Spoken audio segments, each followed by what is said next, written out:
సంవత్సరాల తరబడి ఎన్ని మందులు వాడినా మీ మోకాల నొప్పులు తగ్గట్లేదా? ప్రాణ పెయిన్ క్లినిక్ లో అత్యాధునిక చికిత్స. ప్రస్తుతం మనతో పాటు ఉన్నారు ఉండి ఎమ్మెల్యే రఘురామకృష్ణరాజు గారు. ఇంత ముందంతా మనం ఎంపీ అని పిలిచేవాళ్ళం, నరసాపురం ఎంపీ అని. ఇప్పుడు మాత్రం ఉండి ఎమ్మెల్యే అని పిలవాలి. ఎందుకంటే ఇప్పుడు ఆయన కూటమి నుంచి ఎమ్మెల్యేగా గెలుపొందారు కాబట్టి. ఒక్కసారి ఆయనతో మాట్లాడదాం. సార్ నమస్తే అండి.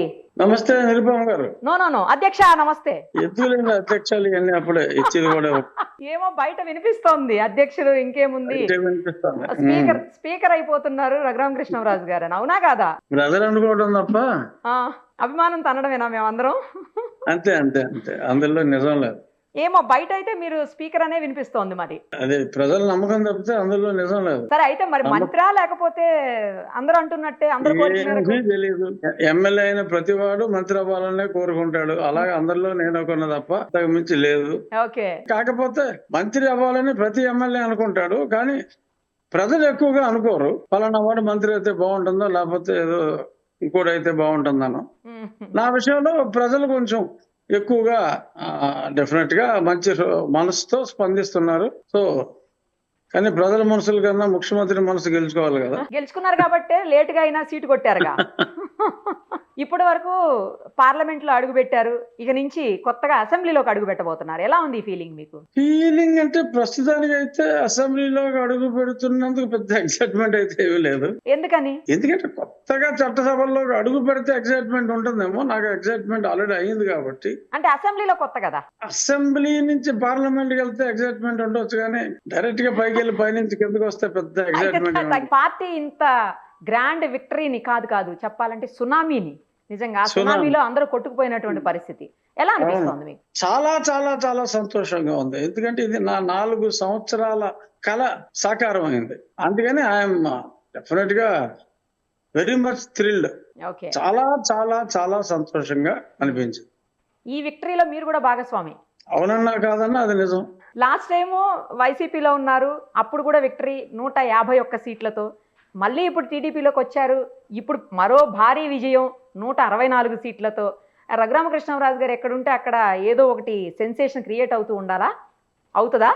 మరి ఈ 2 ఉదాహరణలు చూస్తే అది నిజమేనా అనుకోవాలి. 2014లో కూడా నేను వైఎస్ఆర్ కాంగ్రెస్ పార్టీ నుంచి జగన్తో గొడవపడి బయటకు వచ్చా.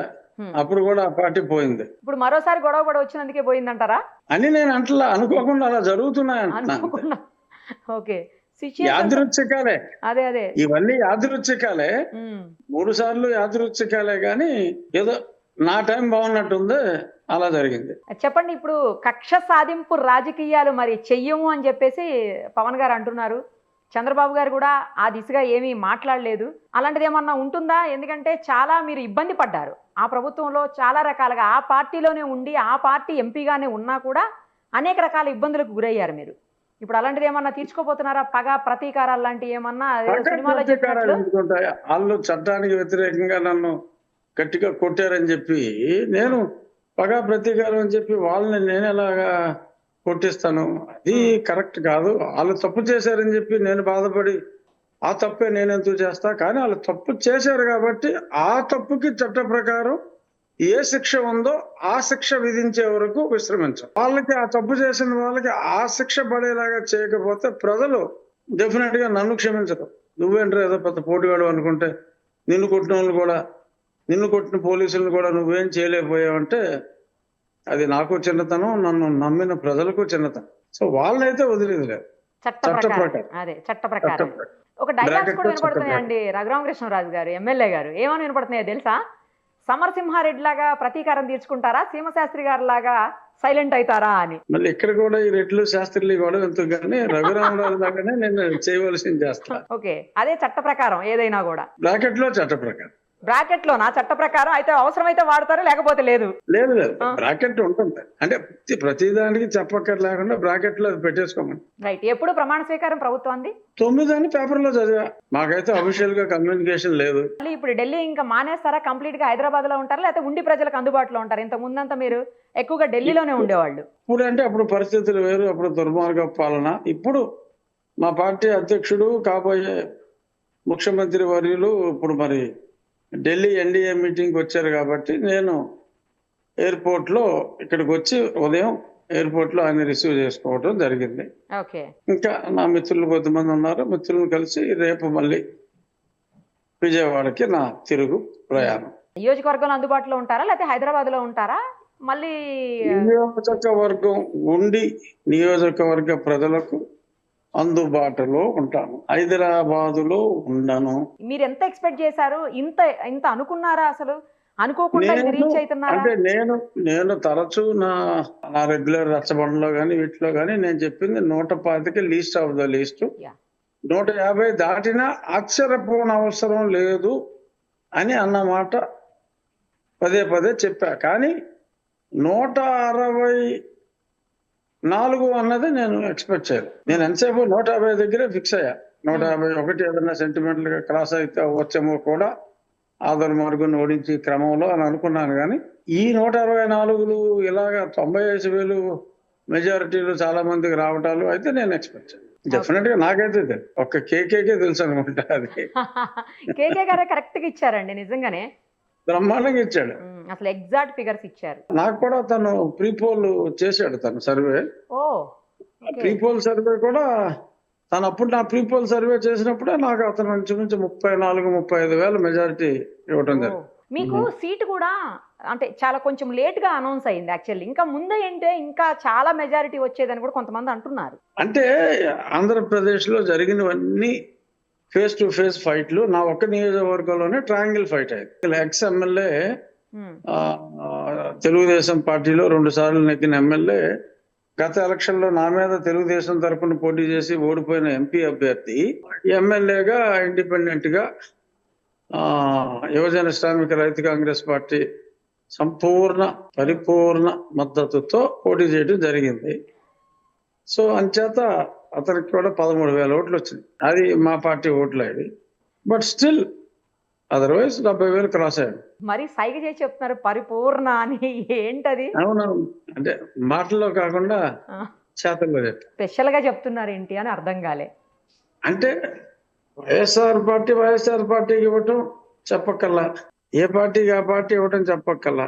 ఆ పార్టీ అభ్యర్థి ఉండగా ఇంకో పార్టీ అభ్యర్థికి ఇవ్వటం అనేది కొంచెం ఆఫ్ బీట్ కదా, అది దట్స్ నాట్ రొటీన్. ఎంపీగా వెళ్ళుంటే బాగుండేదేమో ఎమ్మెల్యేగా కాకుండా అని ఏమన్నా ఫీలింగ్ ఉందా మీకు? అట్లా ఏం లేదా? ఆ ఫీలింగ్ చాలా రోజులు ఉంది, కానీ ప్రస్తుతం పోయింది. ఎందుకంటే మీరు మొదటి నుంచి కూడా ఎంపీగానే ఎక్కువగా ఢిల్లీకి ఇక్కడికి అన్ని చూస్తూ తిరుగుతూ ఉండేవాళ్ళు కదా ఫస్ట్ నుంచి కూడా. అవును. ఇప్పుడు సడన్ గా మీరు ఉండికి అసెంబ్లీకే పరిమితం అయిపోవాల్సినటువంటి పరిస్థితి.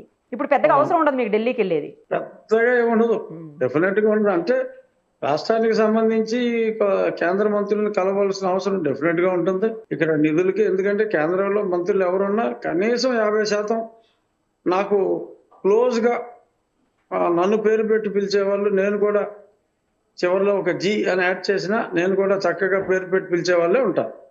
Okay okay. అంచేత డెఫినెట్ గా నాకు నా ట్రిప్స్ ఉంటాయి డెఫినెట్. ఇప్పుడు కేంద్రంలో ఎన్డీఏ ప్రభుత్వ ఏర్పాటుకు కూడా చాలా కీలకమైనటువంటి పరిస్థితి ఇక్కడ టీడీపీ అలయన్స్ అనేది. సో ఎలా చూస్తారు దీన్ని, ఎలా ఫీల్ అవుతున్నారు దీనికి? ఏముంది, హ్యాపీ ఫీల్ అవుతున్నాం. డెఫినెట్ గా మన ఎంపీలు ప్రముఖ పాత్ర వహిస్తారు కాబట్టి, మా పార్టీ ప్రముఖ పాత్ర వహిస్తుంది కాబట్టి రాష్ట్రానికి ఎక్కువ మంచి జరిగే అవకాశం చాలా ఎక్కువగా ఉంటుంది. ఓకే. సో అది డెఫినెట్ గా మరి తెలుగు ప్రజల అదృష్టం. జగన్ గారికి ఫలితాలు ఆశ్చర్యం కలిగించాయని, ప్రజల పక్షాన నిలుస్తాం, మాకేమీ పోరాటాలు కొత్త కాదు అని చెప్పేసి ఆయన నిన్న ప్రెస్ మీట్లు అన్నారు. మీ స్పందన ఏంటి? ఏడుస్తూ అన్నాడు. ఒక్క మాటలో చెప్పాలంటే అది ఈ ఫలితం నిజంగానే అంతు చిక్కని ఫలితమా ఇది? అంటే 150 దాకా ఎక్స్పెక్ట్ చేసాం. ఆ పై 15కి మరి జగన్ అంత ఫీల్ అవ్వక్కర్లే. ఎందుకంటే అతను ఎంతసేపు అతను ఒక అబద్ధాన్ని పేపర్లో రాయించుకుని పొద్దున్నే ఆ పేపర్ చదువుకుని అదే నిజం అనుకుని భ్రమలో ఉన్నాడు. నేను ఒకసారి చెప్పా కూడా రచ్చబండారే, సాక్షి పేపర్ చదవడం మానేరా బాబు నువ్వు, నీకు అన్ని నిజాలు తెలుస్తాయి. ఆ సాక్షి పేపర్లో అబద్ధాలు రాసి అది చదువుకుని అదే నిజం అనుకున్నాడు పాపం. కానీ మరీ కనీసం ప్రతిపక్ష పార్టీ హోదా కూడా దక్కనంత స్థాయికి పడిపోతుంది వైసీపీ అని ఎప్పుడన్నా ఎక్స్పెక్ట్ చేశారు? 6 ఎమ్మెల్యేలని 7 ఎమ్మెల్యేలను లాగి ప్రతిపక్ష హోదా కూడా లేకుండా చెయ్యాలి అని చెప్పి అతను ప్రయత్నించాడు. సో దేవుడు పరిశుద్ధ ప్రభు అది పరిగణలోకి తీసుకుని అతనికి శిక్ష విధించాడు. దేవుడి స్క్రిప్ట్ మాకు 151 అని చెప్తా ఉంటారు రెగ్యులర్ గా వాళ్ళు. అదే దేవుడి స్క్రిప్ట్ ఇది. ఏ చంద్రబాబు నాయుడు గారికి ప్రతిపక్ష నాయకుడు హోదా రాకుండా చెయ్యాలి అని ఎమ్మెల్యేలు లాగాడో ఉమ్, ఆ ప్రతిపక్ష హోదా లేకుండా ఆ పైన ఆ భగవంతుడు చేశాడు. వై నాట్ అది జరిగింది. 175 అనేవాళ్ళు ఎప్పుడు వాళ్ళు. అదొక ఊత పదంలాగా అయిపోయింది. ప్రజాస్వామ్యంలో ఎవడో కూడా అలాంటి ఆలోచన రాకూడదు. ఒక డెమోక్రటిక్ పార్టీని రన్ చేస్తూ ఉమ్, ఇంకొక అపోజిషనే ఉండకూడదు, ఏ ఎమ్మెల్యే నెగ్గకూడదు, నేనే ఉండాలి, అన్ని సీట్లు నేనే ఉండాలి అన్న ఆలోచన రావటమే దరిద్రం. ఉమ్, ఆ ఆలోచనని పదే పదే వల్లివేయటం ఇంకా దరిద్రం. ఉన్న మనసులో ఉంచుకోవాలి కానీ ఆ వచ్చిన వెధవ ఆలోచనని అన్నిసార్లు వల్లివేయటం అనేది ఇంకా దరిద్రాతి దరిద్రం. అందుకనే ప్రజలు ఆగ్రహించారు, మమ్మల్ని అనుగ్రహించారు. సీట్లు తగ్గినా కూడా ఓట్ల పర్సెంటేజ్ అయితే బాగానే వచ్చింది అన్నట్లు కొంతమంది కామెంట్ చేస్తున్నారు. ఇప్పుడు అన్నీ సులకానందం అంటారు, నా దగ్గర ఉందని. ఈ ఆల్మోస్ట్ ద డిఫరెన్స్ ఈస్ 30%. 62% నాకు వచ్చింది, 32% వాళ్ళకి వచ్చింది. అలాగే 30% డిఫరెన్స్ లో కనీసం ఒక 30 పైగా స్థానాలు ఉన్నాయి. ఉమ్, ఈ 175లో 30% gap between YSRCP and Telugudesam or allied party um, కనీసం 30 స్థానాల పైన ఉన్నాయి. ఉమ్, 30% డిఫరెన్స్. సో అయినా ఇంకా లేదో తక్కువ శాతం ఉంది అది ఇది అన్నట్టు దాని కారణం అనిపించింది. జనరల్ గా అదే పార్టీలో ఉండి అదే పార్టీని 3-4 ఏళ్ల పాటు విమర్శిస్తూ ప్రెస్ మీట్లు పెడుతూ రచ్చబండలు పెడుతూ రకరకాలుగా అటాక్ చేసింది మీ ఒక్కళ్ళేనేమో మేబీ. ఇప్పుడు ఇక అవన్నీ క్లోజ్, ఏం లేవు. ఇప్పుడు ఓడిపోయిన వాళ్ళందరూ అటాక్ చేస్తున్నారు పాపం మా పార్టీని. ఏం చేస్తున్నారు? నేను అప్పుడే సరిదిద్దుకోవాలని చెప్పా, ఆ, అప్పుడు వాళ్ళందరూ నన్ను తిట్టారు. ఉమ్, ఇప్పుడు వాళ్ళందరూ జగన్ మమ్మల్ని చాలా అవమానించేవాడు, ఓఎస్డి దగ్గరే ఓఎస్డి కూడా మమ్మల్ని కూర్చోమనేవాడు కాదు, నుంచోబెట్టేవాడు ఉమ్, అని ఇప్పుడు ఓడిపోయిన ఎమ్మెల్యేలు మాట్లాడతారు. మరి వీళ్ళే ఆ మాట అప్పుడే చెప్పుంటే, నేను మాట్లాడినప్పుడే చెప్పుంటే ఉమ్, ఇంత దుర్గతి, ఇంత ఏడవలసిన పరిస్థితి ఉండేది కాదు. నేను ఎప్పుడో 4 ఏళ్ల క్రితం చెప్పిన మాట అప్పుడు ఓడిపోయిన ఎమ్మెల్యేలు ఒక్కొక్కరుగా చెప్తున్నారు. గతంలో లాగా కాకుండా మీరందరూ ప్రజలకు అందుబాటులో ఉంటారని అనుకోవచ్చా? 100%? గతంలో నేను ప్రజలకు ఎందుకు అందుబాటులో లేనని మీరు అనుకుంటున్నారు? మీరు కాదు, ప్రభుత్వంలో ఉన్న అందరూ అంటున్నాను. అదే, అది 100%. అందరూ కూడా, మంత్రులందరూ కూడా అందుబాటులో ఉంటారు, ముఖ్యమంత్రి గారు కూడా అందుబాటులో ఉంటారు. ప్రతిరోజు సెక్రటేరియట్కి వెళ్ళి ముఖ్యమంత్రి మా చంద్రబాబు నాయుడు గారు, ఉమ్, ఏ రోజు అసెంబ్లీ సెక్రటేరియట్కి వెళ్ళిన ముఖ్యమంత్రి జగన్మోహన్ రెడ్డి. ఉమ్, దట్ ఈస్ ద డిఫరెన్స్. ఎమ్మెల్యేల కంటూ స్పెసిఫిక్ టైం స్లాట్స్ ఉంటాయి. ఏ ఎమ్మెల్యే కూడా మమ్మల్ని బాబు గారు కలవలేదు అన్న మాట నేను ఎప్పుడు వినలా. ప్రజాప్రతినిధులను కలవని వాడు నాయకుడు ఎందుకు అవుతాడు? ఇదే నేను ఎన్నోసార్లు చెప్పాను. సో అతను క్యారగట్టిగా he thought is beyond god. So జనాలు ఆ అక్షరాన్ని తిరిగేశారు, ఆ ట్రీట్మెంట్ ఇచ్చారు. జగన్ గారు అసలు అసెంబ్లీలోకి అడుగు పెట్టరు అని కొంతమంది అంటా ఉన్నారు. మీరేం సమాధానం చెప్తారు? అలాంటివి జరిగితే మీరేమంటారు? అసలు ఆ కొంతమందిలో ఫస్ట్ ఫెలో నేనే. అతను అడుగు పెట్టడం ఎందుకు అంత కన్ఫామ్ చెప్తున్నారు? తట్టుకోలేడు, అతని స్వభావానికి తట్టుకోలేడు. అతను బేసిక్గా ఉడుకుమోతాడు, తట్టుకోలేడు. సుమన్ టీవీలో మీ పర్సనల్ అండ్ బిజినెస్ ప్రమోషన్స్ కోసం కింది నెంబర్కి కాంటాక్ట్ చేయండి.